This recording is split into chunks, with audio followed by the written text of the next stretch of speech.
WhatsApp guys, जब India ने south Africa को सीरीज हराई 135 रन से, जब इंडिया जीती तो उसके बाद भाई ने क्या कुछ विश्लेषण किया है एबी क्रिकेट इन्फो चैनल पे करेंगे। साथ में एंजॉय मैच की। भाई साहब, हाईलाइट ऑफ द मैच क्या था? मेरे हिसाब से पूछोगे हाईलाइट ऑफ द मैच, मैं बॉलिंग को कहूंगा ही नहीं, मैं कहूंगा जो दोनों ने बैटिंग करी, संजू और तिलक ने। हाईलाइट थे भैया गजब। 1 2 3 गो। इंडियन टीम भाई लोगों फाइनली 135 रनों से जीत गई है। एक भाई ने अभी थोड़ी देर पहले पूछा था, 10 15 20 मिनट पहले पूछा था कि क्या लगता है कितने में जीतेंगी। मैंने यही कहा था कि 135 140 के अंदर अंदर, मतलब कम से कम हमें जीतना चाहिए। हालांकि उन्होंने फिर भी 150 148 रन लगा दिए। इतना ही लगा सकते थे यार, ये भी ज़्यादा लगा दिए उन्होंने। ये भी क्योंकि हम लोग भी अपने ऑप्शंस ट्राई कर रहे थे ना। जैसे रमनदीप को उन्होंने अच्छा खासा कैच कर लिया, रमनदीप की ठीक ठाक पिटाई कर दी उन लोगों ने। बट कोई बात नहीं, अब आज नहीं ट्राई करेंगे तो कब करेंगे। वैसे भी हमारा कौन सा कोई नेट रन रेट वाला मामला था, तो ये भी कोई दिक्कत नहीं है। तो 135 रन से विक्ट्री हो गई है। इंडिया ये जीत गई 3-1 से ये सीरीज भाई लोगों जीत गई है। कांग्रेचुलेशन जितने भी भाई बंधु हैं, थोड़ा 3-1 से सीरीज जीत गए हैं। अब जरा आ जाते हैं भाई लोगों, एक एक करके बात कर लेते हैं। इंडियन टीम पे तो ऑलरेडी बात हो चुकी है। जो हमने तबाही मचाई है, जो भोकाल मचाया है बल्लेबाजी में, चाहे वो संजू सैमसन का भोकाल हो, या तो बत्तख है, डक है मतलब, या फिर शतक है। ये लाइन बहुत लोगों ने यूज कर ली है। मजा बहुत आया था पिछले मैच के बाद ये लाइन सुनने में। अभिषेक शर्मा का एक अच्छा खासा स्कोर था, यही चाहिए है। हर बार 100 नहीं आएगा, मतलब जिम्बाब्वे में आया था उसका भाई का। ये जिन लड़कों ने 2-2 बैक टू बैक शतक लगा दिए, अच्छी बात है, लेकिन आता नहीं है भाई, हमें भी मालूम है। वर्ल्ड क्रिकेट में कब कब ऐसा हुआ है, बहुत ही कम ऐसा हुआ है।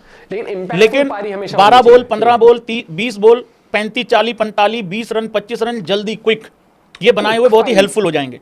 तिलक वर्मा ने तो सच्ची में आज मतलब तहलका मचा दिया, रगड़ दिया भाई उस बंदे ने। तो जो लोग पर्ची बोलते थे और वो ये सब कुछ वर्ड्स यूज करते थे, मतलब आज कम से कम ये चीजें बंद कर देना। मुझे भी उस लड़के को लेकर थोड़ा डाउट ये था कि यार गायब ना हो जाए एक सेंचुरी के बाद, वो दीपक हुड्डा वाली कहानी ना हो जाए। तो मैं ये चाहता था कि वो आज कम से कम एक 60 70 80 रन की पारी खेले, ताकि वो इंपैक्ट याद रहे। लेकिन उस बंदे ने यार 120 ही रन ठोक दिए, बताओ, सीधे 120। तो ये वाली तबाही भाई। अब आ जाते हैं जरा बॉलिंग पे। पहला विकेट गिरता है 1 रन पे, दूसरा अफ्रीका का विकेट गिरता है 1 रन पे। 1 रन पे 2 आउट हो जाते हैं। तीसरा विकेट एडे भाई का 10 रन पे आउट हो जाता है, वो जब 10 रन टोटल थे। फिर 10 रन पे 4 आउट। अब 10 रन पे 4 आउट होने के बाद क्या ही कर लेते यार, 150 रन भी फिर भी बहुत ज्यादा थे। 96 पे 5वां, फिर 96 पे 6ठा। अंड मंड का टोला हुआ था यहाँ भाई लोगों। हाँ, आपको बाद में चैप्टर्स मिल जाएंगे इस लाइव के बाद, ठीक है, हर चीज के चैप्टर मिल जाएंगे। बहुत मेहनत करनी पड़ती है लाइव खत्म करने के बाद भाईजन। हाँ, इसलिए वीडियो को लाइक सब्सक्राइब जरूर करना है, मीटर खींच कर रखना, ढील नहीं देनी बिल्कुल भी। हम लोग 1.17 मिलियन सब्सक्राइबर से मात्र 3.5-4 हजार, नहीं 4.5 सब्सक्राइबर दूर हैं। तो इस मार्जिन को खत्म किया जाए जितना जल्दी, मतलब जितना हो सकता है भाई लोगों, खत्म करो। फिर भाई लोगों बात करते हैं अर्शदीप की। देखो यार, अर्शदीप को चौथा ओवर शायद मिल जाता ना तो अच्छा हो जाता। एक तो फाइफर का चांस था, एक वो हाईएस्ट विकेट टेकर के लिए, क्योंकि अब इंडिया के लिए सबसे ज्यादा विकेट लेने वाला वो बॉलर ऑलमोस्ट बन ही गया है। सिर्फ 2 विकेटों की कमी है, 1 विकेट बराबरी के लिए चाहिए और 2 विकेटें चाहिए आगे निकलने के लिए। बट कोई बात नहीं, वो भी हो जाएगा, लेकिन अब थोड़ा लंबा वेट करना पड़ेगा। अब अगले साल हैं T20 मैचेस। इस साल अब कोई T20 मैच नहीं है, ना कोई वनडे मैच है, सिर्फ टेस्ट क्रिकेट बची हुई है भाई लोगों। तो अर्शदीप ने भाई 3 ओवरों में 20 रन दे के 3 विकेट ली। एक वाइड जरूर डला है, लेकिन बहुत अच्छी बॉलिंग कराई है। हार्दिक पांड्या उस्ताद होनी, पिछले 2 मैचों से, तीसरा मैच और चौथा मैच, वो एक दूसरा मेन फास्ट बॉलर बन के खेल रहा है इस मैच में, क्योंकि हमने श्री अवेश खान गोल्ड मेडलिस्ट होनियों को बाहर बिठा दिया था। 3 ओवर डाले, मात्र 8 रन दिए, सिर्फ 8 रन। एक मेडन भी डाला, 1 विकेट भी ली है। फिर आता है रमनदीप सिंह। रमनदीप को तीसरा ऑप्शन आज ट्राई किया है, सिर्फ मजे लेने के लिए, क्योंकि ऊपर से 3-4 विकेट जल्दी गिर गई थी उनकी।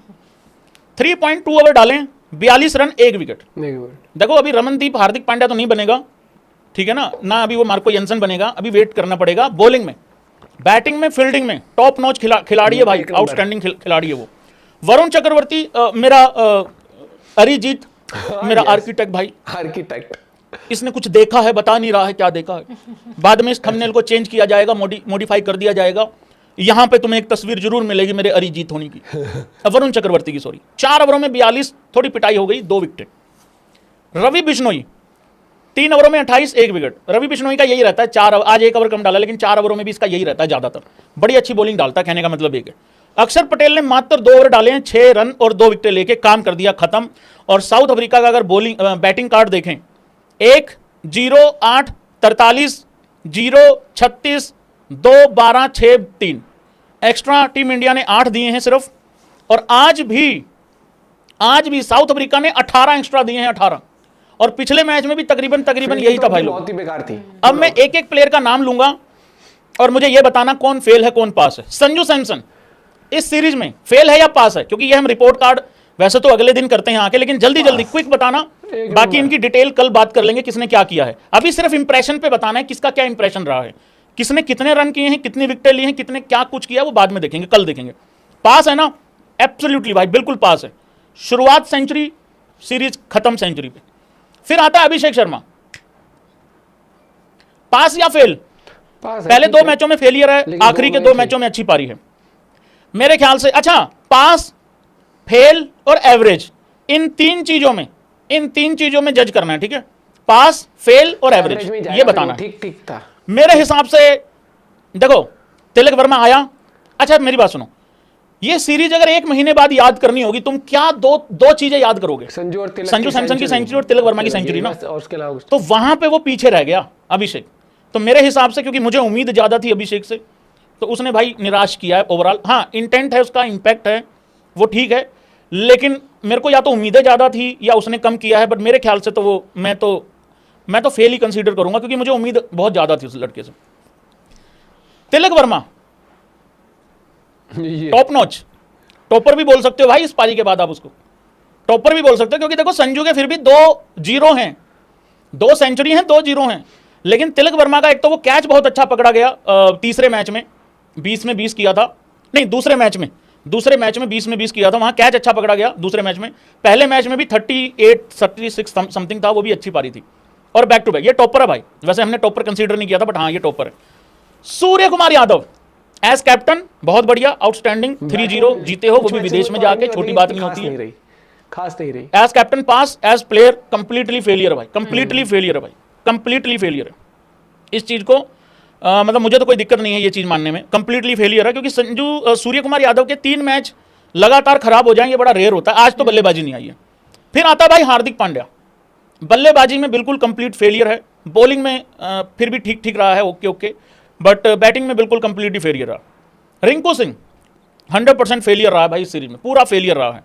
रमनदीप अभी जज नहीं कर सकते, एक छोटी सी बल्लेबाजी आई है एक मैच में, उसमें उसने बता दिया था कि मेरे पास वो गेम है, अगर मैं 1 ओवर के लिए भी जाऊंगा ना तो मैं दो बड़े शॉट्स में मार सकता हूं, ये उसने बताया भाई।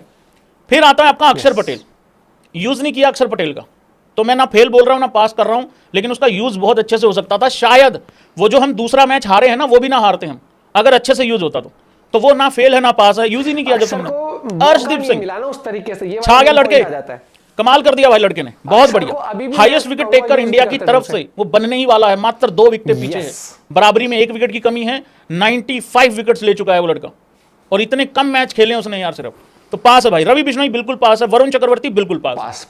अब इसमें रह कौन गया वो देख लेते हैं एक बारी। एक ही प्लेयर चेंज हुआ है इस पूरी सीरीज में, अवेश खान ही बदला है, क्योंकि जितेश को मौका नहीं मिला, विजय कुमार को मौका नहीं मिला, यश दयाल को मौका नहीं मिला। अवेश खान का तो वो जितना मौका मिला है वो फेल ही हुआ है भाई मेरे ख्याल से। तो ये रही है भाई कहानी इस पूरे मैच की। अब आने दो भाई अपने अपने मैसेज, ठीक है? अब मैं एक बारी ट्विटर पे चलता हूं, वो पूरा एक बारी मैं कवर कर लेता हूं सारी चीजें जो भी थी, ठीक है? बाद में टाइमिंग डाल दूंगा। आईपीएल को लेके ये खबरें आ रही हैं भाई, ये यूएसए की तरफ से आ रहा है उन्मुक्त चंद, ठीक है? As a USA player shortlist हुआ है शायद, ठीक है? 13 साल, सबसे यंगेस्ट प्लेयर आ रहा है सूर्यवंशी, ठीक है? सूर्यवंशम फिल्म देख देख के तो बहुत परेशान हो गए, लेकिन ये यंगेस्ट प्लेयर आ रहा है, इसने एक बड़ा धुआंधार शतक मारा था भी ऑस्ट्रेलिया के खिलाफ, ठीक है? ये कहानी है आईपीएल की मेगा ऑक्शन की, 24-25 को होगा, और कवरेज हालांकि 1 बजे से स्टार्ट हो जाएगी, बट हमारा काम 3 बजे से स्टार्ट होगा, ठीक है? 574 प्लेयर्स को शॉर्टलिस्ट कर लिया गया है, 574 प्लेयर्स को, ठीक? बहुत अलग अलग वो भी आए हुए हैं, वो कौन सा किस सेट में आएगा वो मेरे को लगता है वो ज्यादा हमारे लिए वो नहीं है, जब मर्जी आएगा यार, इसमें क्या वो तो मैं कवर नहीं करने वाला हूँ, उन पर बात नहीं करने वाला हूँ, ठीक है? कौन कब किसकी बोली लगेगी वो छोड़ो उसको। 42 ईयर्स का ओल्ड जिमी एंडरसन शॉर्टलिस्ट हो चुका है, लेकिन जोफ्रा आर्चर को भाई शॉर्टलिस्ट नहीं किया। हाँ, जोफ्रा आर्चर को नहीं किया, जिमी एंडरसन को कर, जोफ्रा आर्चर को नहीं करा शॉर्टलिस्ट, ये थोड़ा शॉकिंग था। लेकिन हाँ, सबसे पहले कहूंगा कि अक्षर पटेल के साथ मैं इस सीरीज की बात नहीं करूंगा, मैं टाइम एंड अगेन देख रहा हूं कई सालों से अक्षर पटेल को अभी भी हम फुल पोटेंशियल पे यूज नहीं करते हैं। या तो हम कभी कभार उसको बैटिंग में यूज कर लेते हैं, या कभी कभार हम भूल ही जाते हैं कि एज ए बॉलिंग भी हम उसको यूज कर सकते हैं। काफी क्रिटिसिज्म आया था जब हम दूसरा मैच हारे थे ना, उसके बाद फिर अगले मैच आपने देखा अक्षर पटेल ने बॉलिंग भी डाली थी, पहला ओवर महंगा भी गया था उसके बाद, लेकिन उसने बाकी 3 ओवर बहुत अच्छे कराए थे। अक्षर पटेल वो प्लेयर है जो टीम को मतलब आपको कंफर्ट जोन देता है, बैटिंग में भी प्लस पॉइंट मिल जाता है, बॉलिंग में भी आपको पता है कि वो विकेट भी निकाल देगा क्रूशियल टाइम पे। अगर उसको आप भेजते हो ऊपर पारी संभालने के लिए तो वो सिर्फ टुक टुक करके नहीं संभालता, वो एक्सेलरेट भी करना जानता है। और बॉलिंग में अगर आप उसकी बात करोगे तो बॉलिंग में विकेट निकालता है, रन रेट नहीं जाने देता ऊपर, मतलब रिक्वायर्ड रन रेट बढ़ जाती है उससे बॉलिंग कराता है, वो फंसा के रखता है बैट्समैन को बेसिकली, ये हो गया। लेकिन highlight of the series Sanju and Tilak. और सूर्या की बैटिंग जितनी भी आई है मतलब मजेदार नहीं आई, कुछ कुछ शॉट्स अच्छे आए थे, लेकिन हाँ वो एक इंपैक्टफुल पारी नहीं आ पाई। और वही वाली बात है, 11 प्लेयर खेलते हैं, हर एक बार 11 नहीं कर सकते ना, जैसे अब कल बैटिंग ही 3 की आई थी, कभी कभी बैटिंग आती कभी कभी नहीं आती। रिंकू के लिए भी मैं कहूंगा कि सीरीज में अच्छा नहीं करा रिंकू ने भी। और अब वही वाली बात है, सब कहते थे कि रिंकू को ऊपर भेजो, अब ऊपर कितना ऊपर भेज दे अब आप बताओ। मैच से पहले कहते कि रिंकू जा तो 3 ओवर अपने एक्स्ट्रा अलग से खेल के आ जा, क्योंकि अब तिलक को ऊपर भेज रहे हैं तो तिलक के बाद सूर्य आएगा, फिर उसके बाद रिंकू या हार्दिक आएगा, तो चीजें काफी वो हो जाती है। और T20 है, T20 में बंदा 20-25 रन भी मार देना अपने प्लेस पर आके कम बॉलों में, वो एक इंपैक्टफुल पारी होती है। वनडे में 50 रन और T20 में 30-35 रन, दैट इज इक्वल वो वाले इंपैक्ट वाइज। लेकिन हाँ T20 मैटर करता है कि कम बॉलों में आप वो चीज करो। अब अपना पॉइंट ऑफ व्यू शेयर कर सकते हो भाई, वो 13 या 14 साल का लड़का है, सही में बहुत टैलेंटेड है वो, नो डाउट, मैंने सुना है उसके बारे में, पक्का वो किसी न किसी टीम में तो जाएगा ऑक्शन में, तो मुझे लगता है। आप अपना पॉइंट ऑफ व्यू शेयर कर सकते हो। Bye bye, take care.